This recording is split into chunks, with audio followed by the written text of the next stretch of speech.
I will tell you a long, gentle bedtime story inspired by the song of Venus and Adonis, shaped into a slow, immersive tale meant to calm and carry you toward sleep. Settle in, breathe slowly, and let the voice guide you through soft mornings, warm meadows, and the hush of twilight.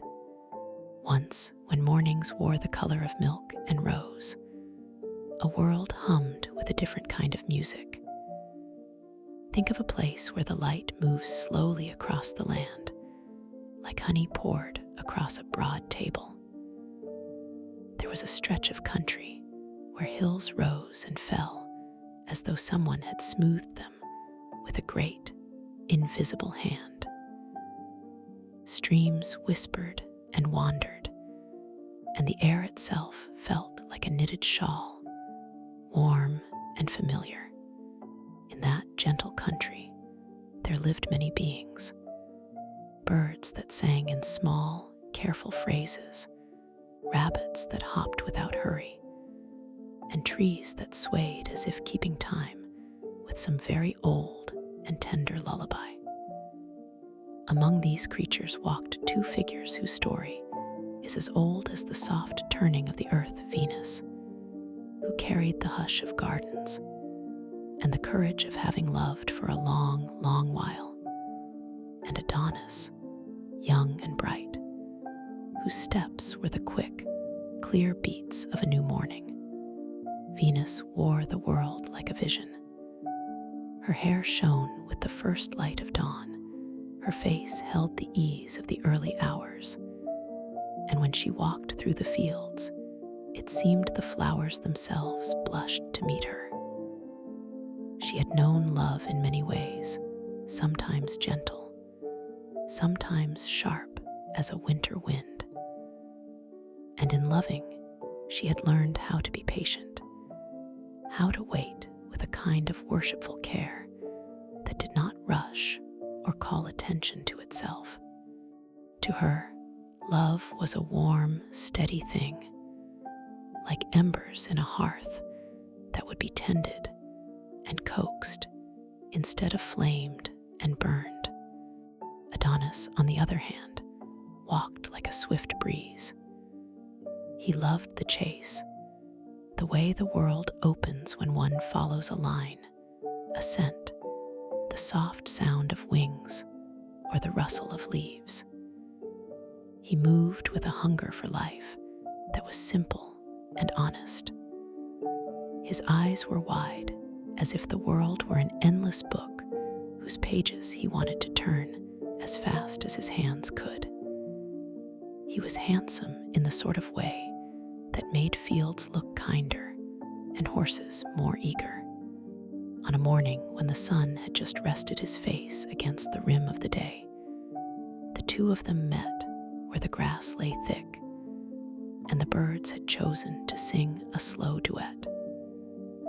Adonis had been out to chase small, bright things of the field, a hare perhaps, or a swift-footed deer.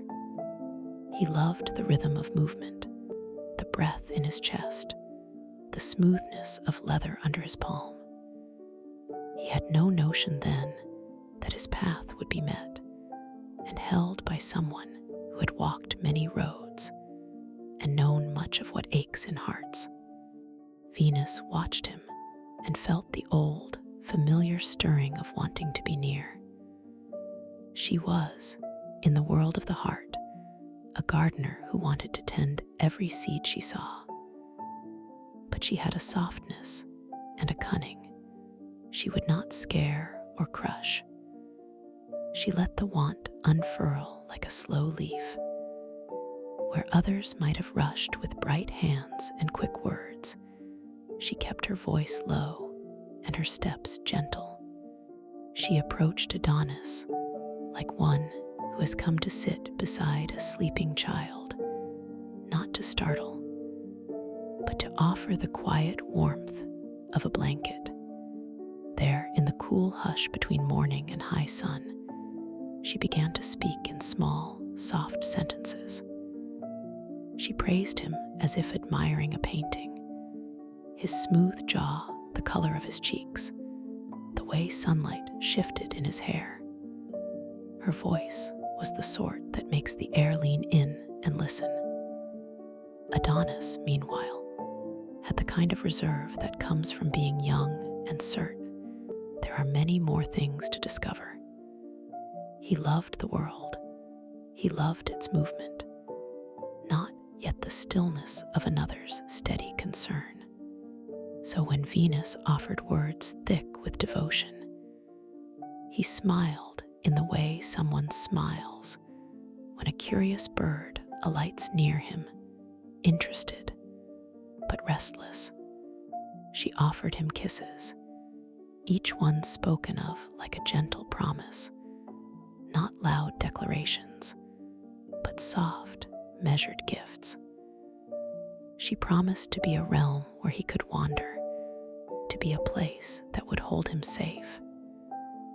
She named the things she could do to soothe and to warm, to make each day feel as if it had been made anew by being at his side. But Adonis, for all his brightness, shrank a little from these encircling arms. He loved motion and the open sky. He loved the challenge in a chase. He loved the idea that some things remain their own, not bound or claimed. He was not unkind, but his heart had the neatness of morning. It wanted to keep its edges sharp and unsoftened. So when Venus leaned in, wanting to draw him into a lighter, closer world, he pulled away with a gentle firmness. The balance between them shook for a moment like a pair of branch ends in a wind. Venus, with the long memory of love, did not burn with anger. Instead, she moved through many emotions in a slow, quiet way. Embarrassment, then a sweet ache, then a rising fleet of longing. In her hands, she took his palm, as if testing the warmth in his life. Her touch was the kind that would comfort, not control. Yet love can be impatient, especially when it is used to getting what it needs by the mere force of its presence. She pressed closer and asked for something he would not, or could not, give. A kiss, a small agreement to belong, a moment of stillness beside her. Adonis, in turn, was honest in his refusal. He spoke not with cruelty, but with the bluntness of someone who feared being asked to become something he had not yet become. He loved the chase. The boar was a challenge he sought. To him, the field was full of promise, and his youth was to be spent exploring it. He did not yet understand how certain smiles could become anchors. He did not yet know how the hush of someone beside him could turn into a harbor for storms he might never imagine. He chose movement over the quiet of clasped hands.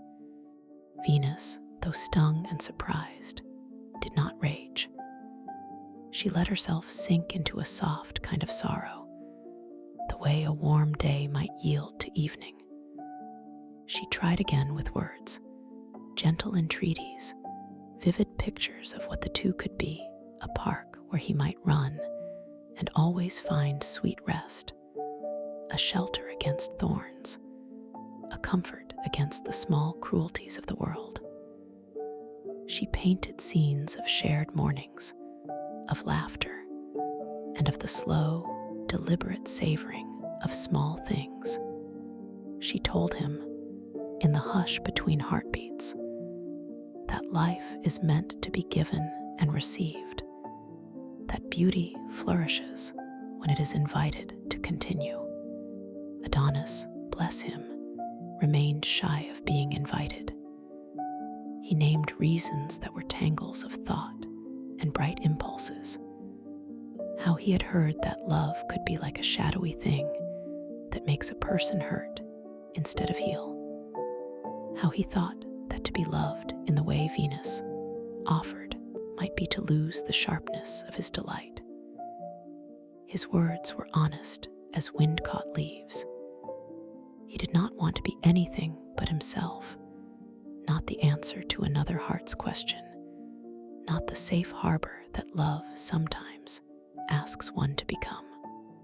Still, Venus would not be hurried. Her pleas were less and less like demands and more like offerings, pictures of lazy afternoons, of the mixing of two lives like waters that deepen when they meet, of the small, gentle acts of caring that stitch a day together. She spoke of times when other strong hearts had been softened by her patience, of warriors who laid down their arms to learn how to rest. She spoke of the simple law of living things, that beauty, being made to be seen, thrives when it seeds itself and continues. She told him, in the kindest voice she had, that what is living and beautiful deserves company, that to refuse warmth is sometimes to let something bright go cold. Adonis listened, and sometimes looked as if the words themselves could melt him a little, like frost under a patient hand. Still, he kept to the thinking of his age, that some things must be tasted last, or else their flavor fades. He said such things in a tender way, as one might refuse a bowl of sweet fruit because it is not ripe enough. He had not meant to wound, he merely wished to be left to the work of growing. When at last the sun climbed high enough that the shadows shrank, and the warmth spread like a blanket across the meadow, they parted with that peculiar mixture of relief and longing that comes with all goodbye. Adonis, thinking the day his own, went off to gather his horse and his plans, while Venus stayed behind, touched with a sadness that sat like a quiet stone at the center of her chest. She had offered her world, he had chosen the open path. She watched him go and felt, like a tide going away from the shore, the slow pulling of the heart. It is worth pausing here, gentle listener, and breathing. Imagine the field where they were, blades of grass soft as a child's pillow, the long smell of clover and thyme, a breeze that carries nothing but the calm rustle of leaves. There is no haste in the sky now, only the way light keeps its patient arcs. Venus stands in that field and lets the wind smooth her hair. There is loss, yes, but also a vast, quieting understanding. In love, as in every tender thing, some gifts must be given freely, without demand. The heart learns its most careful truths in that economy of gentle surrender. Not far off, Adonis found his horse in the company of a mare and a young stallion, both wild and full of the promise of open spaces. But nothing quite stays the same in such a world. At a brush of movement, a horse's spirit can spring like a bird and take a life in a flash of motion. A young mare entered, lithe and proud, and in the herd's quiet rules, a moment happened that loosened the leather and unloosed the reins. The horse, seeing the mare, forgot the careful tutorage of man and chose, instead, to follow his homo-scented longing. With a strength that startled the air, he broke his harness and bounded into the track of the mare. Adonis, left behind, laughed at first a short, sharp sound, as many men laugh when they are surprised by the stubbornness of an animal. He had not felt afraid. But then, as the scene unfolded, his laughter cooled into a small, wry smile, and he walked on, calling softly after his steed. This short mischance became a small turning. Where something had been clear and steady, there is now a little movement that will not be denied.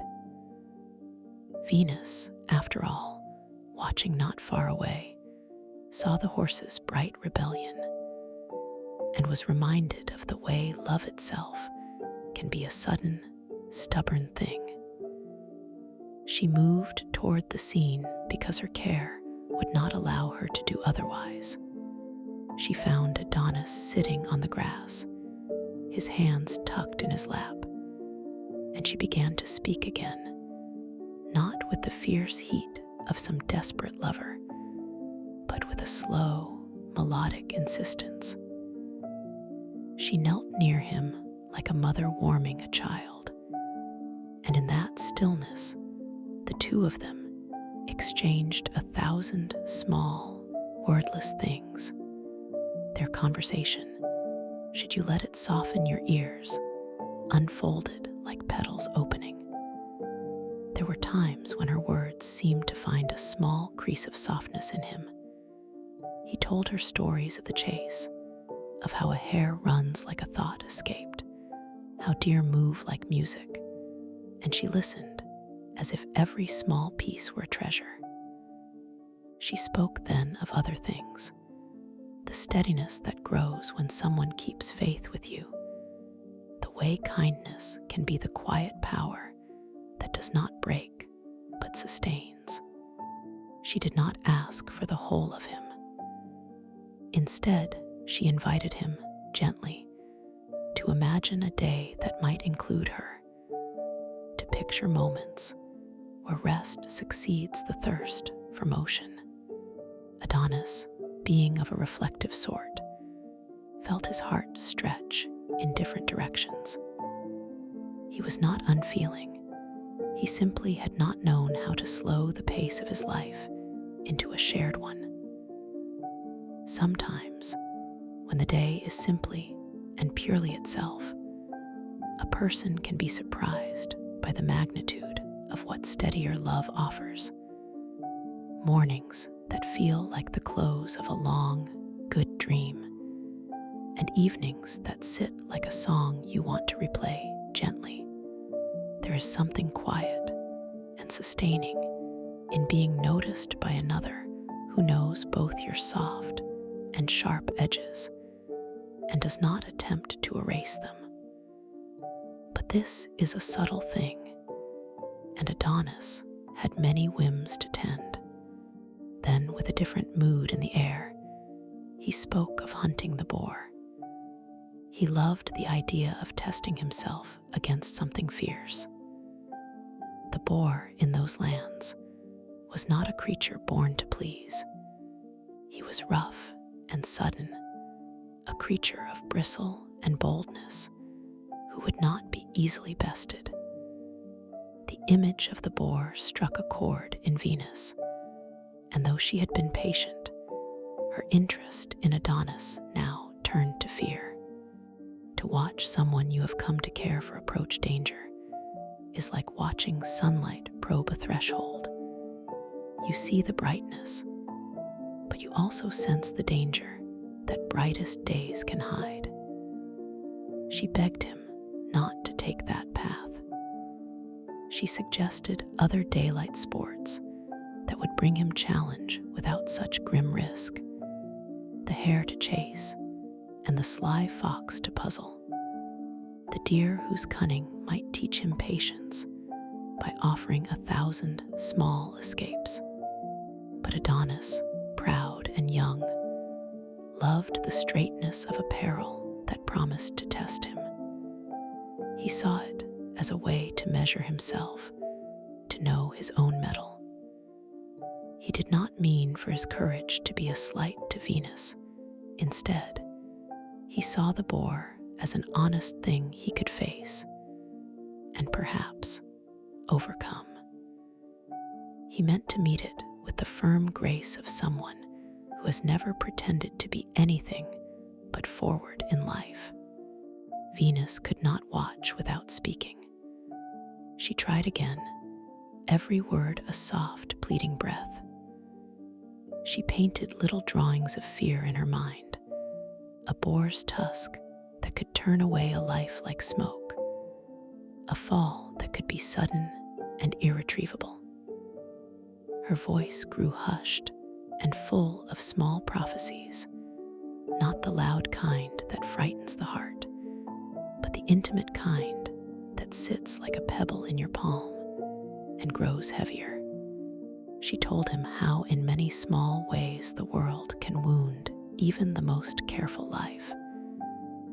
And he, with the straightness of youth, brushed her concern into the breezes, as if it were a thing that would not shadow his day. When the time of the hunt came, birds yawned and stretched, and the sun sat on the edge of the world like a slow gold coin. Adonis mounted his horse, his friends at his side, and the pack rose like a soft, eager cloud. The chase began with a kind of ceremonial breath, the lowering of the horn, the soft stamping of hooves, the howl of hounds that is both a song and a vow.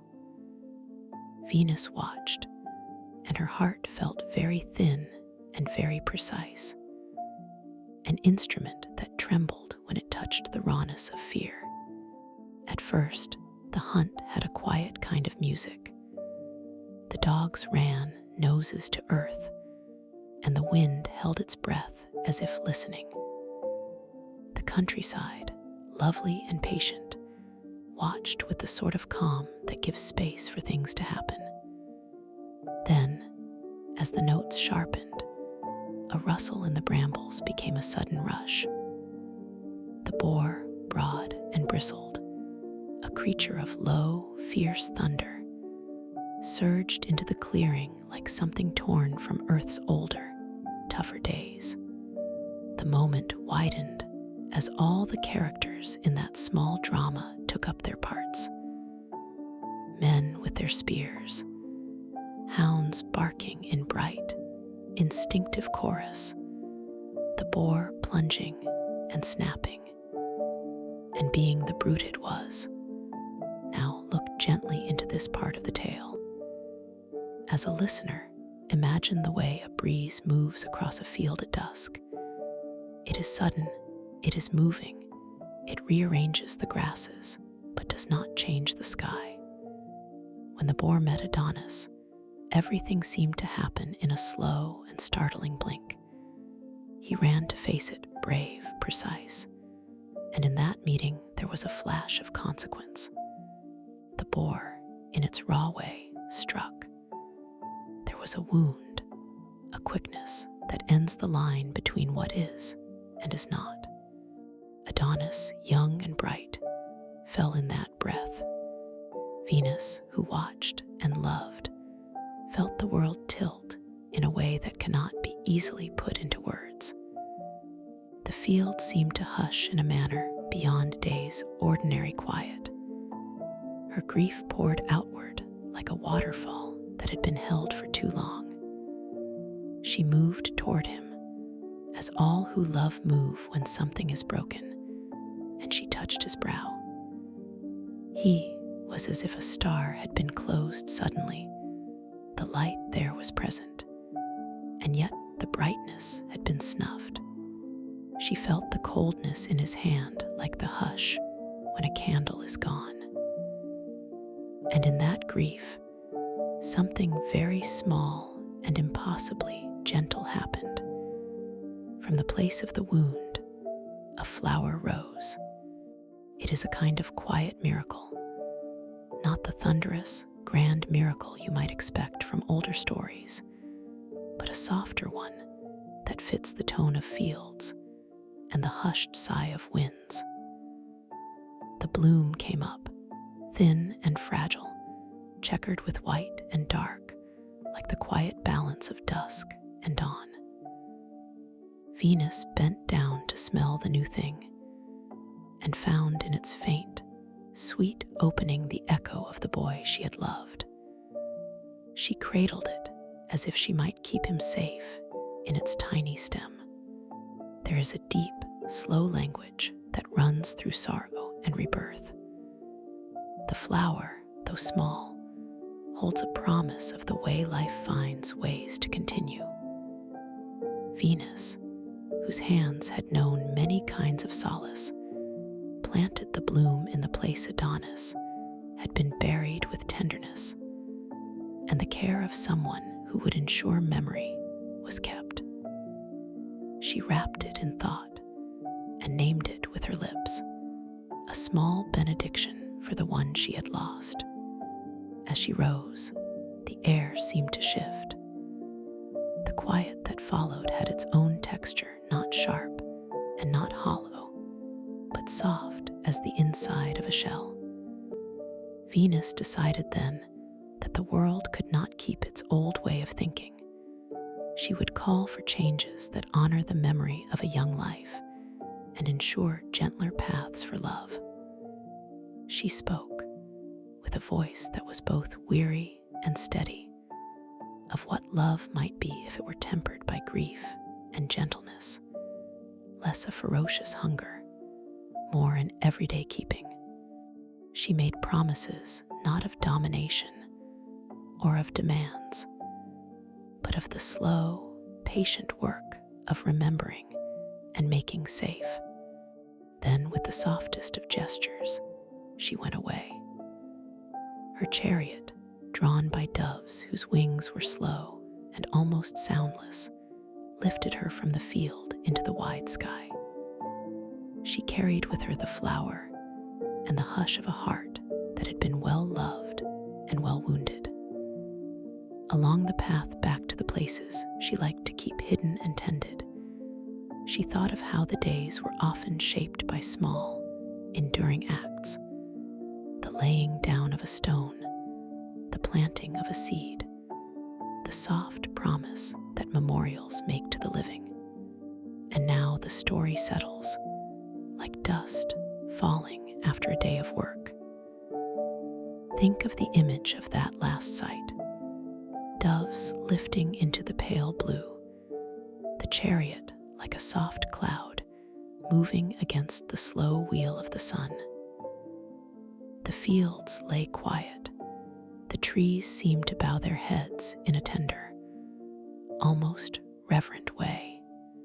The flower would, in the days to come, be seen by very few eyes, but those who did see it would remember, sometimes by the soft recollection of a near-missed word, sometimes by the saddened memory of a moment passed without hug or glance.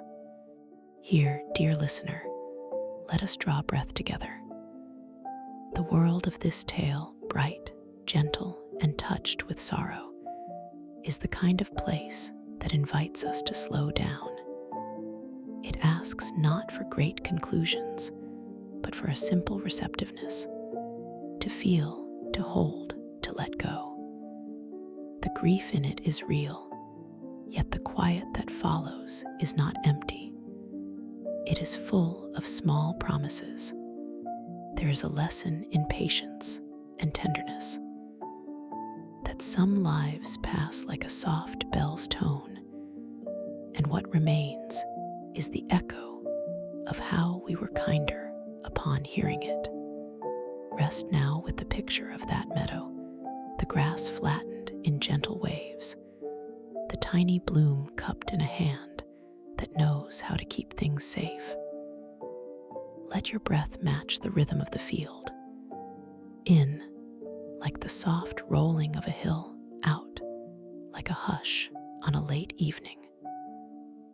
The heart that listened to this story has been led through a slow, careful evening, past the edge of laughter, and into a place where the air smells of time and distant rain. You are not alone in this hush. The world is wide and gentle, and somewhere out there a figure moves with a quiet purpose to remember what once was and to make tomorrow softer for those who come after. If sleep wants to come near, let it. If dreams arrive, let them be simple. Images of long, sunlit paths, of small, blushing flowers, of the soft padding of a horse stepping steady on a trail. Let them carry comfort, not alarm, promise, not loss. The story rests here, not with a harsh shout, but with the slow, enduring hush of someone who tended a garden and kept a light burning in memory. Sleep well, with the knowledge that in the world of small, careful kindness, there are gentle scandals of love that teach us how to hold one another better the next day.